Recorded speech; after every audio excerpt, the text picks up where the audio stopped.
Hello, friends, and welcome back to another episode of Pickles and Vodka, the mental health podcast where we talk about the things that make us uncomfortable. This episode is going to be a little different than my normal ones. Rather than interview a guest about their mental health struggles, I am going to be playing some of my audio journals from August 2020 to January of this year. The reason that I'm doing this is because, first of all, I'm still in treatment. I've graduated from residential to PHP, which means that I get to live in my apartment in Seattle, but 7 days a week, I commute to Bellevue to be in the program from 7 a.m. to 6 p.m. So I'm super busy. I haven't had a lot of time to interview guests. I do have a lot of good things planned. I'm in touch with a few people who are going to be on the podcast, and I'm really excited to record with them in the future. But for now, I wanted to post something that illustrates kind of what's been going on with me for the last 6 months or so, and also just to illustrate how far I've come. So I'm going to be playing those in succession. I just want to put out there that this isn't easy for me to share. A lot of these recordings get really personal and really intimate, and I definitely did not plan on sharing them when I recorded them, but I feel deeply in my heart that it's so important for me to be vulnerable and use my struggle for good. Like, I want others to feel that they're not alone and that it's okay to be a mess, and it's okay to not have the answers, and we need to talk about it. And so I'm putting it out there in the hopes that you guys can feel a little less alone. With that said, I'm just going to start playing the audio journals. Like I said, they range in date from August 2020 to January 2021, and so there's no dates on them, but just bear in mind that they're playing in order of when I recorded them. As always, you guys encourage me to keep being vulnerable and to keep putting in the work and to keep making this podcast. Just because I'm in quote unquote recovery doesn't mean that I don't struggle and that I won't struggle in the future. And yeah, that's basically it. I actually need to go now to get ready for PHP, but hopefully this will tide you guys over until my next interview. I hope you guys have a great Monday and enjoy.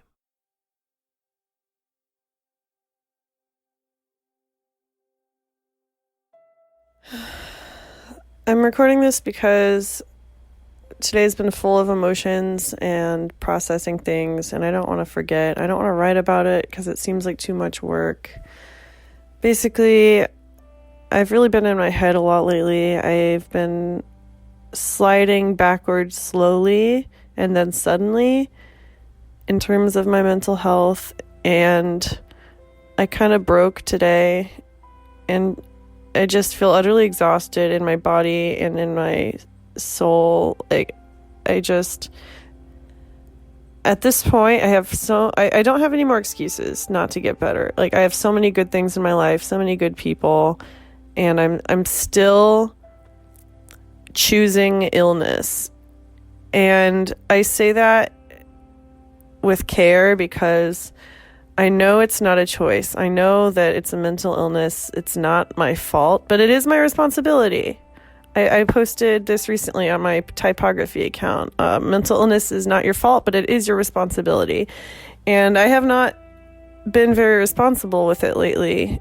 And I've been beating myself up about it and getting in my head about it, and that's been affecting my relationships and my day-to-day life, and I'm just tired of it. I'm so fucking tired of it. It's so boring. It's so exhausting, and I know I can't go on like this much longer without losing things that are important to me. The stakes are pretty high, and I'm so afraid that I'm going to lose them anyway. I'm so afraid that I will turn my back on reason and just slide down that rabbit hole anyway, because that's what I do. I just think I need to be better at asking for help, Because I don't. Like, I talk about it on the podcast all the time and how important it is, but I don't really do it. It's so easy to ignore texts from people. Like, I have people who text me asking how I'm doing all the time. I have accountability partners.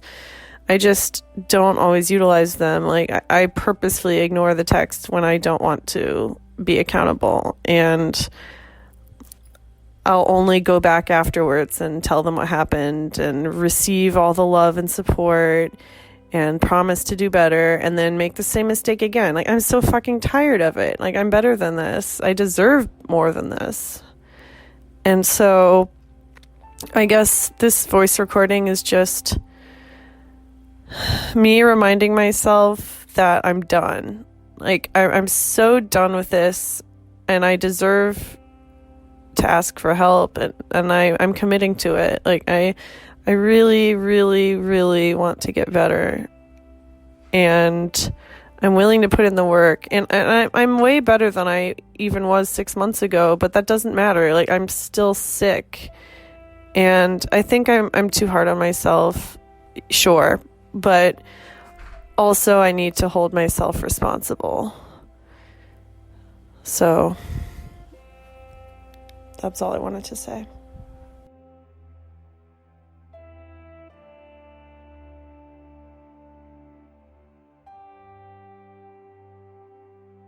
My whole life, I feel like I've been unable to feel things the way most people have been able to. Growing up in a Christian household, I never felt the way about God that my parents and my friends did or said they did. I've never been able to love that way and to just blindly feel things that other people seem to blindly feel. Even in my romantic relationships, I always feel like I'm held back to a certain point. Like, I can only feel so much, I can only love so much, and then I feel like there's a wall that I slam against and I can't go further than that. And it makes me feel like there's something wrong with me, that I'm broken, that I'm not able to experience love the way other people do. And I think that's one reason why I've used coping mechanisms that allow me to feel things like self-harm, alcohol, binge eating. It's like I am just desperate to feel the way that everyone else feels when they talk about being in love or, I don't know, treating themselves. Like, I go through the motions of treating myself, and it just is never enough. Even with my cats, I hear other people talk about how spending time with their pets just brings them to tears because they love them so much, and I just can't feel that way. In my mind, like in the deepest, darkest part of my mind, I'm just like, it's a cat, it's an animal, it doesn't love me, it just spends time around me because I feed it. And it really bothers me a lot.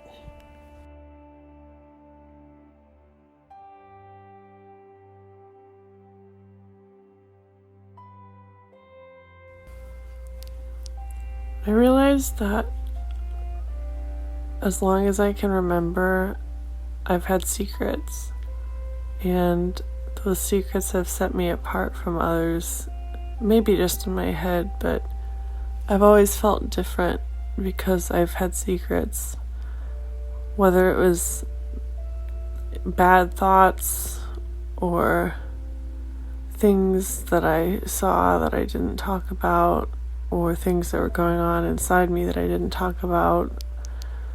And I just can't imagine a life in which I don't have secrets. And the thought is exhilarating, and I don't really know how I would live with no secrets, but I want to. I want to try, because every time I keep something from someone close to me, it ends up hurting me and them. And so talking to Bianca tonight really made me realize I'm not gaining anything by keeping secrets, and by telling them I'm not losing anything. And so tomorrow I'm going to try to start working on relinquishing some of those, and it's terrifying to think about, but I really need to do it before I can move on.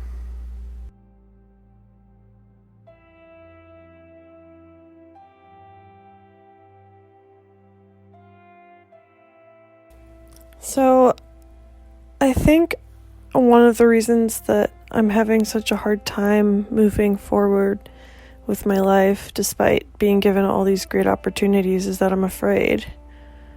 I'm afraid of moving forward. I'm afraid that I won't be able to have what it takes to succeed, whatever that means. I feel really held back, and no one understands. Like, when people look at me, they see someone who's capable and fearless, and I feel like that doesn't describe me at all. I feel like I'm faking it, just like I did when I was a kid. And I think my bulimia is a way of shirking my responsibilities without having to actually admit that I'm shirking my responsibilities. Like, I'm watching this movie, and this guy is in college, and he's dealing with a lot of emotional shit, and he crashes his bike into a car and gets sent back home, and he admits that he wasn't trying to kill himself. He just needed a reason to leave, and like a reason to give up control. And I had to pause the movie and make this recording because I resonated so much with that, like giving up control. I feel like this whole time I've kind of described my eating disorder as a way of keeping control when everything around me is falling apart, but I think in a way it's allowed me to not have control. Like, oh, I can't work on my job search. I have bulimia. I'm mentally ill. I can't work on my relationship. I'm mentally ill. You know, it's not my fault. I can't help being this way. Poor me. I have no agency. I have no say in the matter. But the fact is, I do. I can break out of this. I can pursue a more fulfilling life, but it's scary and unknown, and there's no guarantee that I'll make it. And so bulimia is just avoidance. And I've touched on this before, but it's becoming clearer to me now. And I guess I just need to deal with that.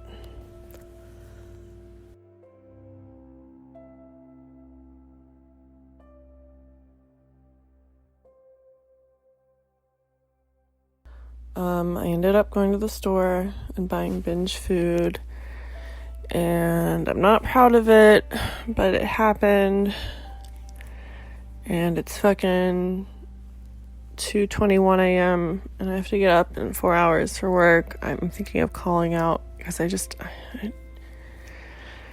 don't know how much of this I can put myself through, having a busy life and going to work and filling my day, and also spending all night up doing this. It's not sustainable, and I just need a day off. But that's the thing, I don't have a day off from this shit. And but I digress. The reason I'm making this is because I just need evidence of myself sabotaging my progress, and this is me saying that just because I'm slipping up doesn't mean that the progress and the happiness and the accomplishment I felt earlier was for nothing. My first instinct is to immediately just go off the deep end and just say, oh, what's the point of changing, because I'm just gonna do it all over again. But no, I still made progress, and I will continue to make progress, and this just means that I'm getting somewhere. The fact that bulimia is just rebelling so hard, like everything in me is just fighting to stay in my old ways, and I know what I'm doing, like I know what's happening, and I'm fighting against it. I will be better, and this is just part of that process.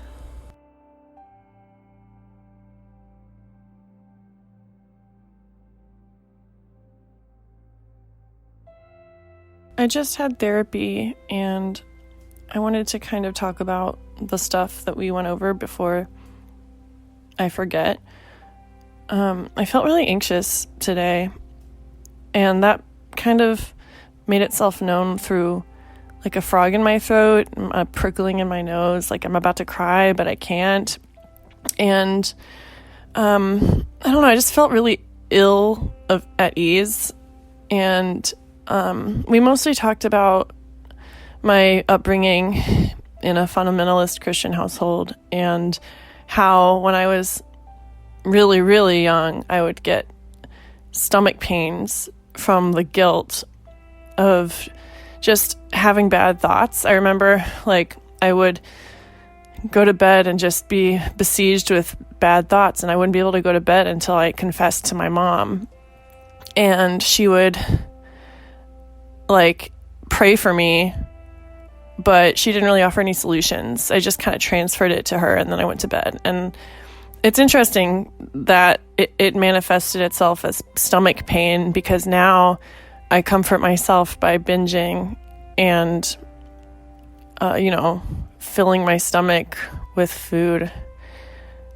Even talking about it now, I feel kind of anxious, and like I'm not allowed to talk about it. I don't know, my thoughts are just kind of all over the place.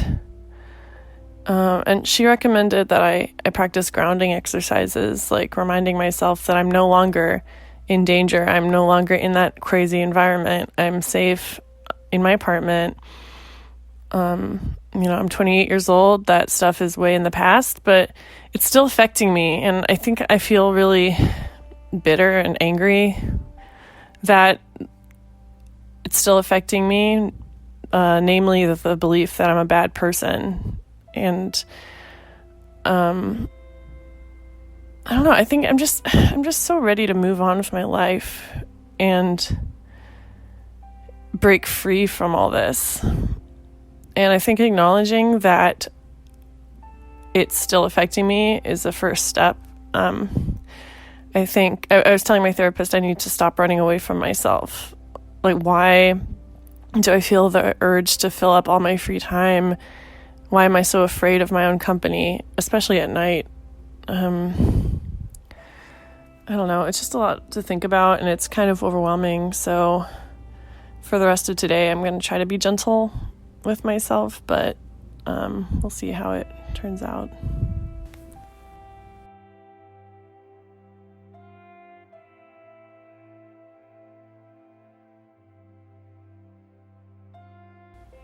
I feel really frustrated right now for feeling the things I'm feeling.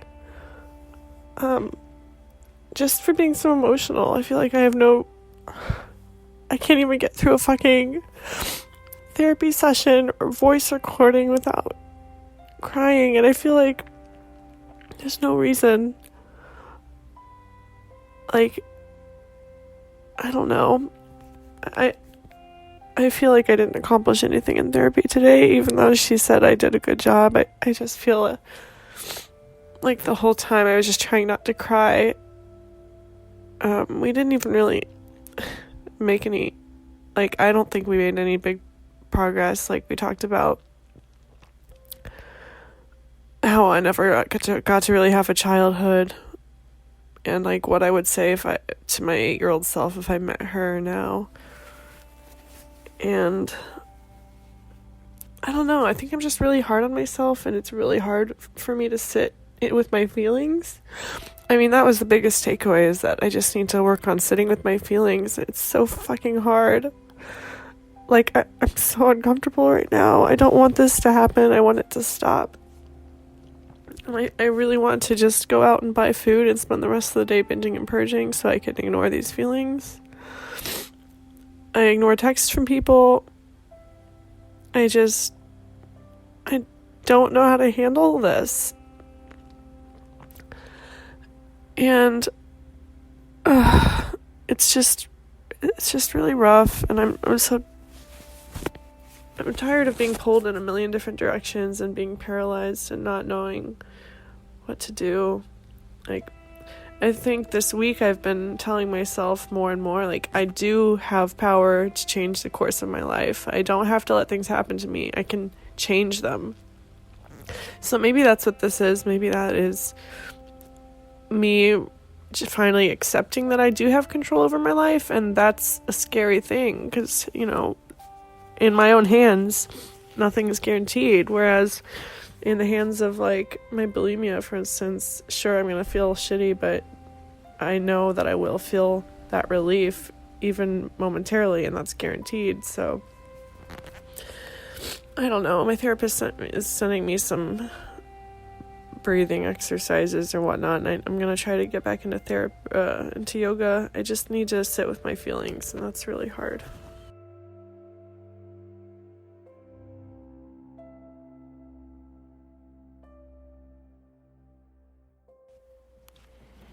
Today we talked about the different parts of me that I've created in order to cope with the circumstances surrounding my childhood, and she had me draw a conference room table and invite the different parts to come sit in.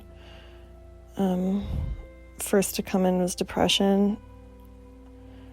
It's been really bad lately, but it feels like coming home, or at least like returning to a familiar place for me. And then she had me draw out my self-harm side, which I kind of see as my 14-year-old self, because that's when I started self-harming. There was just so much pressure put on me back then, and I didn't know how to handle all the emotions bubbling up inside me, so self-harm was definitely a way to get those feelings out without causing a scene. And I know that these coping methods didn't come out of nowhere. Like, they each serve a purpose, and I am sort of grateful, if that's the right word, to them for getting me through that, but it's just getting so fucking old. I'm 28, and I see myself falling back into the same spiral I was in last year around this time, and I don't know, everything feels pointless.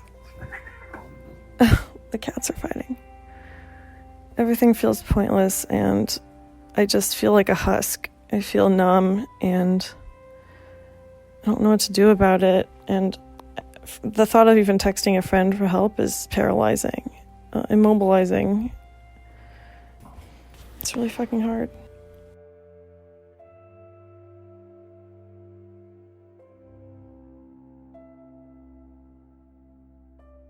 Choosing to use a healthy coping skill is kind of like watching a movie you've never seen before, in that you don't really know if it's going to work. You don't really know if it's going to be good. You kind of want to take the chance, but if it fails, then that means you've wasted all that time doing something that wasn't even worth it. So rather than use the healthy coping skill, you go back to the bad ones you've always done before, because you know what's going to happen. And even though it might not be the best, you know what you're getting. And that's why I watch The Office for the 8th time rather than choose to start a new show. That's why, I mean, that's a bad example, because The Office is amazing, but it's the reason you don't take a chance on new things, because the result isn't guaranteed. So the fact that I still put work into researching new movies and new coping skills, I guess, is something.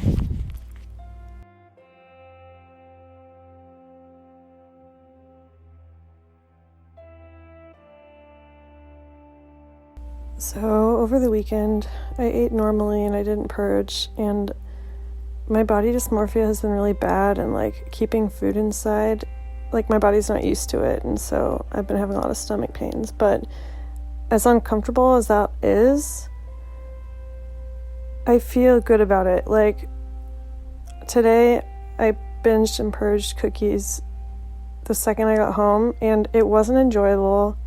It was a lot of work.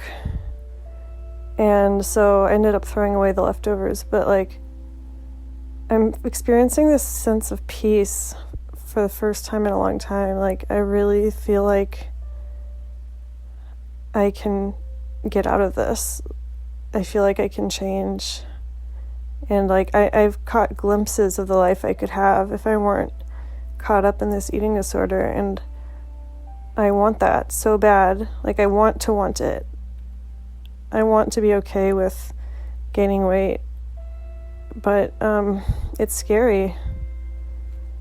So I just wanted to record this moment that I feel positive about it, because I don't take it for granted. I know that I could wake up tomorrow and still slip backwards, but for now I just feel like I can finally breathe, and it's great.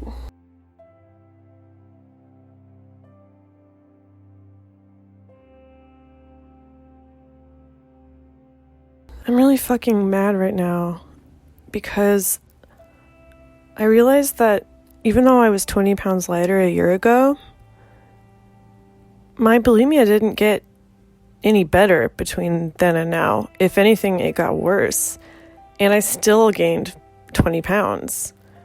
And it's just really blowing my mind because, like, I know it's not a hot take or anything that your eating disorder lies to you, but like, I know that, but like, I guess I didn't really know it until now when I looked at those pictures side by side and thought, holy shit, I suffered for 1 whole year and I didn't get any closer to the weight I was trying to. And also the weight I was trying to get to was ridiculous because I weighed pounds. My BMI was 50 and I still thought I needed to lose 15 more pounds.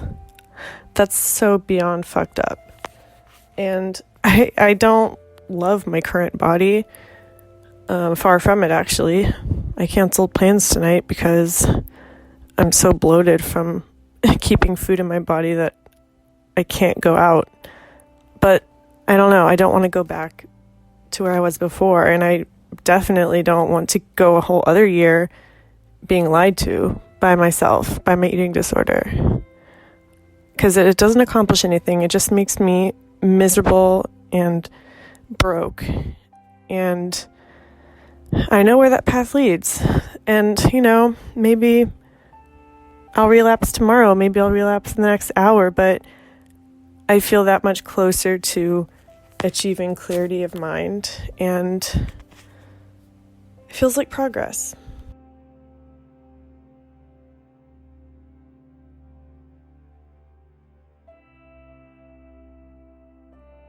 I should be getting ready for work right now, but I just honestly do not feel like doing anything.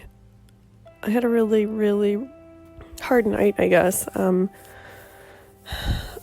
went to the grocery store and got all my safe food, and there was a moment where I saw this box of Christmas cookies, and I told myself, you know, I've been good. It's okay. I can just binge these and get them out of my system.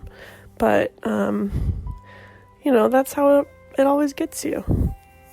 It's the lies we tell ourselves, even though we know from experience that that's not how it's going to be. It's never just one and done.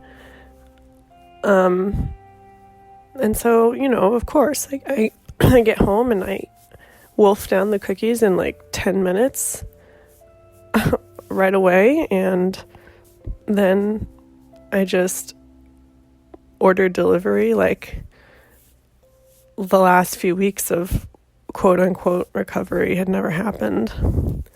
I have not ordered delivery in like a month, and it was really bad. I ordered Thai food with meat in it, and I haven't had meat in months, and so I'm feeling a lot of guilt today. Even though, after the binge happened, I did my best to get past it. I cleaned my apartment and made healthy food for myself and forced myself to keep it down, and took my sleeping pills and went to sleep. And this morning I just feel so fucking guilty. It's so exhausting. Like, I've been doing this for years, and my worst fear is that I don't have the capacity to get better, or the drive, or willpower, whatever you want to call it. And, I always tell other people, when you've had an eating disorder for this long, it's totally normal to have slip-ups. You just need to keep your eye on the prize and keep going and focus on the small wins. But it's really hard for me to follow my own advice when I feel this way. I woke up and I'm bloated and in pain, and my self-esteem is just so low. I still ate breakfast. I forced myself to make a healthy breakfast and keep it down, but I just feel like a failure. And I'm supposed to go to work in an hour, and I haven't even gotten off the couch yet. It just sucks. I'm so fucking tired of this. And I know I deserve better. I know nothing's going to change if I keep these feelings inside. And so I'm trying to be vulnerable. I'm trying to be honest with people around me, but it's just so fucking hard. And I don't know. I don't want to do this for 14 more years. I don't. But at this point, I don't know what life looks like without it. And that's the scariest thing of all.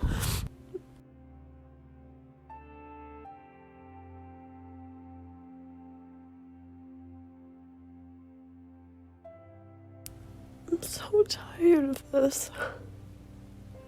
I'm so tired of being alone and doing the wrong things and knowing I'm doing the wrong things, but just letting it happen. It's like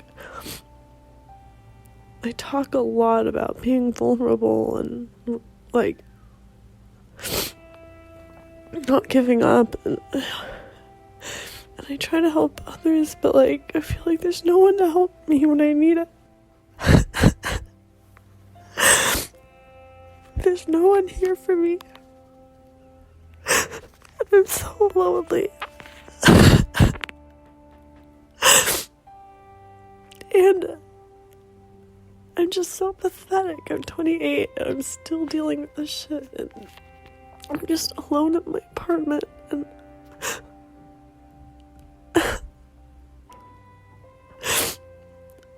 my neighbors are fucking fighting, and my cats are here, but like they don't care. Like, not even they are helping right now. It's just so fucking pathetic, and all I want to do is self-harm and just like hurt myself because no one cares. And even saying this, I just feel like a fucking joke, and all I want to do is go over to someone's house and just let someone take care of me and tell me it's gonna be okay. And I mean, maybe that's the reason I stayed in the relationship as long as I did, because he was safe. And now without that, I'm just so scared of being alone. Like, for the first time since the breakup, it's really hitting me that I'm alone here in this fucking expensive city where no one cares about me, and there's no one to tell me it's gonna be okay. And I'm just so done. I'm so done. I'll probably go on a walk or something, but like, I just purged and I feel so lightheaded, and I feel like it's just gonna make me feel worse if I go exercise, and I feel like I'm on the verge of doing something desperate, and it's Friday night. I'm supposed to be, like, living it up. Oh, this just fucking sucks.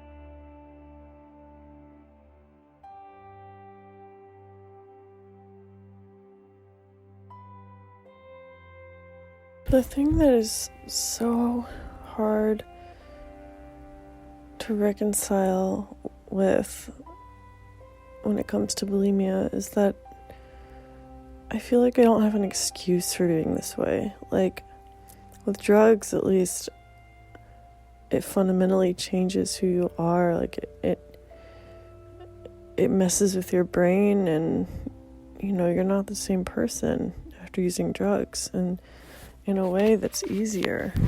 It feels like you're really sick. But with bulimia, what I'm up against is fucking food. I need it to survive. It feels like I'm just using it as a way to deal with something else. It's like an excuse. And when people talk about getting clean from drugs, I listen to that and I think, you know, that's all good for them, but the same thing can't apply to me, because what I'm sick with is more than drugs. It's rot. It's who I am, and I can't fix that by getting sober. Like, I'm sober from alcohol. I've been sober for over a year and a half, and I'm still dealing with the same shit. I'm still hating myself and hurting myself and others, and making decisions that are just completely illogical. And I feel like I don't have an excuse. And I can talk about getting clean from bulimia. I can talk about how binging and purging releases endorphins and is kind of like drugs, but I feel like I don't believe it. I feel like it's not the same thing in my mind, and that's scary because I feel like there's no hope for getting better. Like, how do you get better from being addicted to food? And that's the thing. When I say addiction, I'm using it like a metaphor. Like, bulimia is like being addicted, but I don't really believe it. Like, food isn't a drug. And telling myself it's a drug feels like I'm just using it as an excuse for my shitty behavior. And I really don't know how to deal with that. I don't know if I should treat myself like someone who has a disease or someone who's just making bad decisions. Like, I go back and forth, and it's exhausting. And I just feel so weak.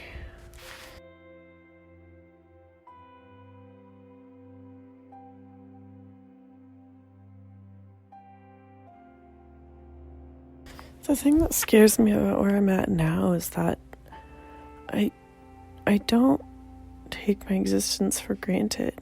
Like, sure, you know, I just binged and purged multiple times today.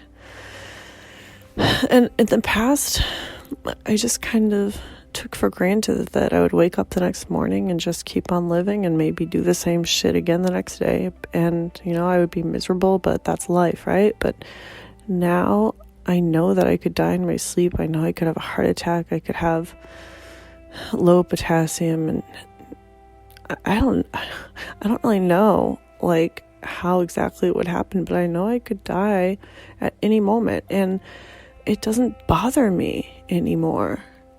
And that, I think, is what really scares me, but also I feel kind of at peace with it.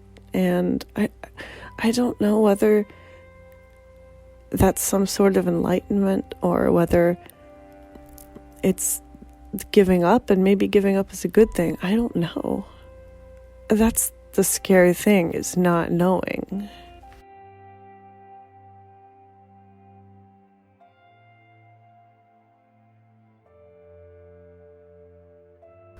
So I was just sitting here thinking about how much of an imposter I feel and how much I feel like I don't deserve treatment because I'm a normal weight and I love food and like I've never fainted or anything associated with like eating disorders as far as physical symptoms go, like the publicized physical symptoms.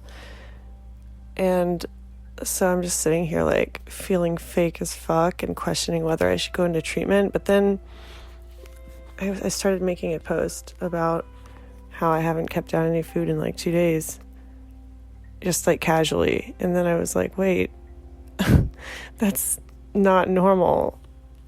Like, just because you don't have any of these debilitating symptoms doesn't mean you're not worthy because you fucking didn't keep down any food for 2 days. You know how fucked up that is? And, you know, I might have a ton of symptoms that like haven't shown themselves yet. It's not about that, but like none of this shit is normal and I need help.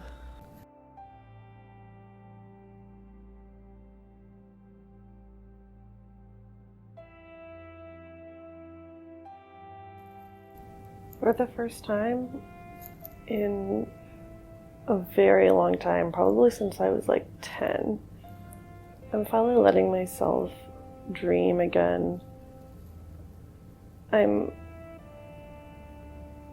exploring what it means to be in a cage, to live for other people's expectations, and asking myself, like, what do I really want? What is the life that I want?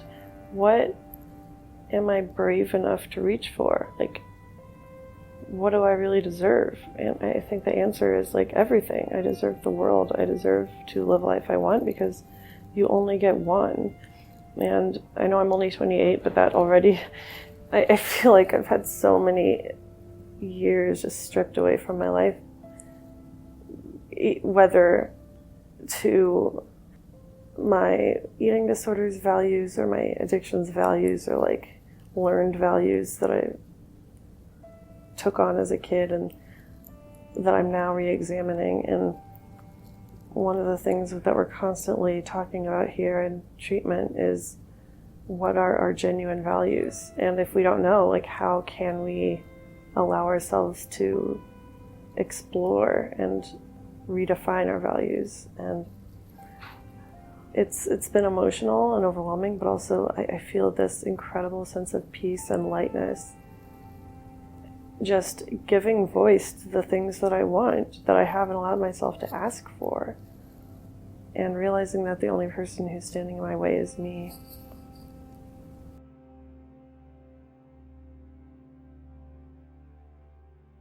Hey guys, thanks for listening to this episode of Pickles and Vodka.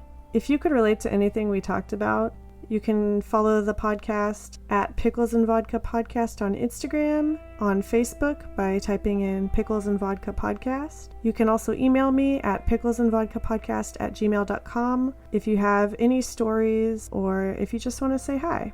Thanks again for listening, and I hope you guys have a wonderful week. Stay safe.